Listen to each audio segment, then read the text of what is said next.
I wanted to start by telling you a story that I heard once about this man who lived in Germany before the Second War. And talking about oppression, he realized that the anti-Semitic laws were getting tougher and tougher and tougher. He couldn't have it any longer. He couldn't support it any longer. So he decides to leave. But it wasn't that easy. He couldn't just take all his money and leave Europe. There were lots of restrictions. So, clever guy, he sells all his assets, he buys gold, and he gets somebody to make him with that gold 5 sets of false teeth. Put in a little box, and he leaves. First ship that he sees in the port was heading to the United States. He takes it, he arrives in New York, and the border officer stops him.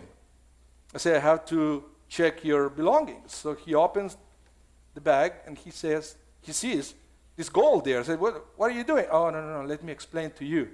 See, I'm Jewish. And the Jewish people supposed to have 2 sets of dishes. One for dairy, one for meat. But because I'm super observant, I changed my teeth.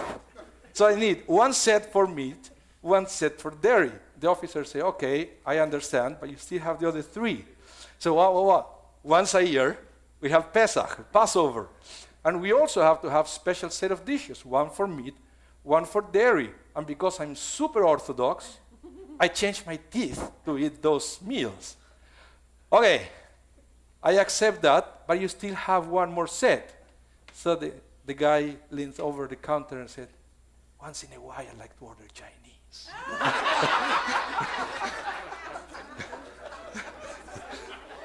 Once in a while I like to order Chinese. Oh, that's rich. Okay. Now you got it. Okay, very good. Okay. So I wanted to talk to you today about living a life without boundaries. Living a life without boundaries. Why I want to talk to you about that? Because the Hebrew word for Egypt is Mitzrayim.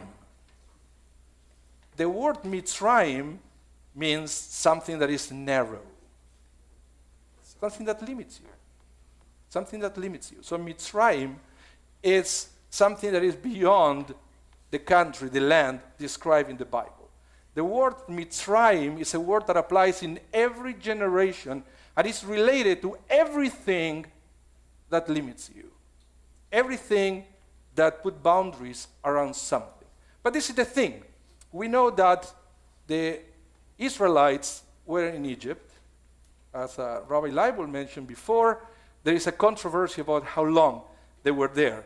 Because the funny thing is, God promised to Abraham, your descendants are going to be slaves for 400 years.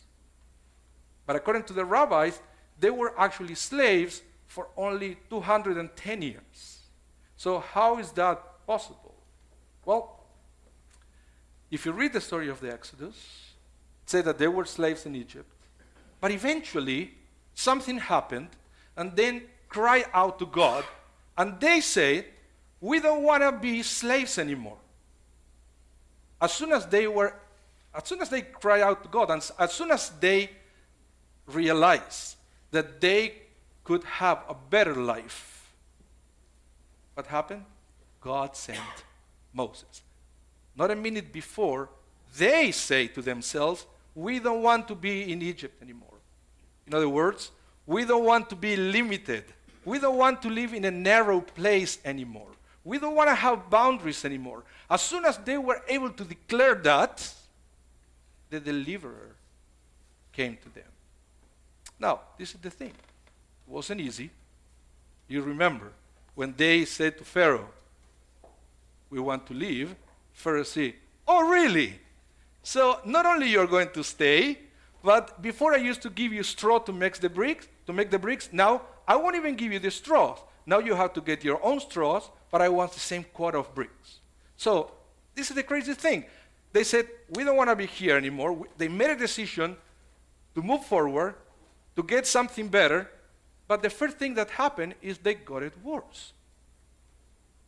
And I was thinking most people would say, okay, enough, I quit. You know what? I'm fine where I am.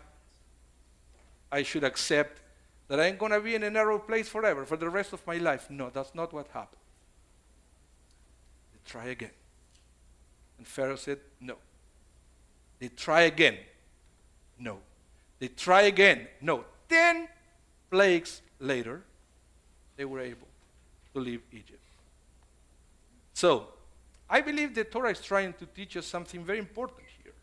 And it is that we all have somehow the ability to break free from our limitations. But it's also telling us that it's not an easy job. It's not something that is going to happen overnight. When you decide that you want to do something different with your life, you can do it. But you have to be prepared to take a journey that is not going to be smooth. But at the end of that process, we know that there is a reward waiting for us. This is the thing. When God said to Abraham, your descendants are going to be slaves in Egypt, he also said to Abraham, they are going to leave Egypt with lots of gold and silver, great wealth. And there was something that was always bothering me. Because when God said to Abraham, your descendants are going to be slaves in a foreign land, I said, why? Abraham didn't do anything wrong.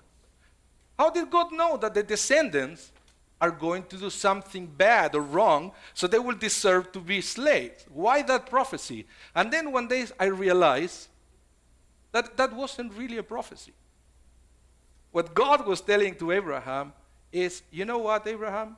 Everybody goes through phases of their lives when they go through some sort of slavery. It's not just for your descendants. Everybody will eventually go through a situation like that. Everyone. You know what the difference is?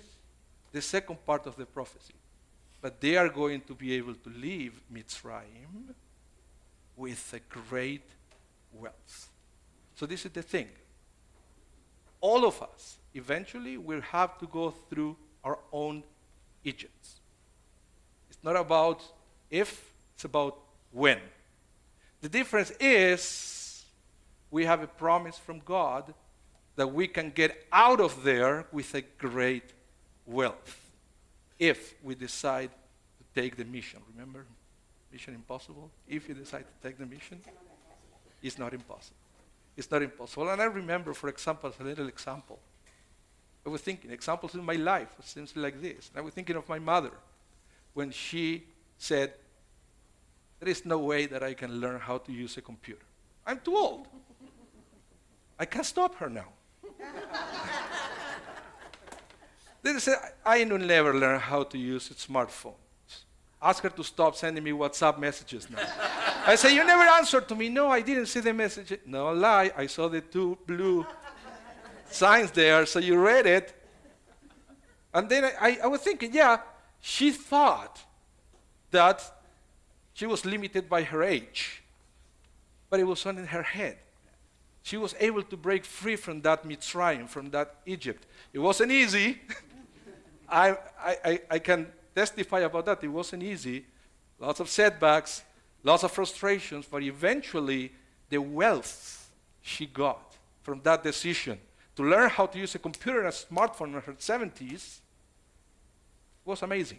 She realized how much connected she's now with children and grandchildren because of her own decision to leave Mitzrayim. So I want to encourage you, and I want to challenge you for this next week, as you eat the matzah, to think of your own personal Mitzrayims, your own personal Egypts, and to realize that you have what it takes to get out of that place. It won't be easy. It won't be overnight, but at the end of the journey, I guarantee you, you will have a great wealth.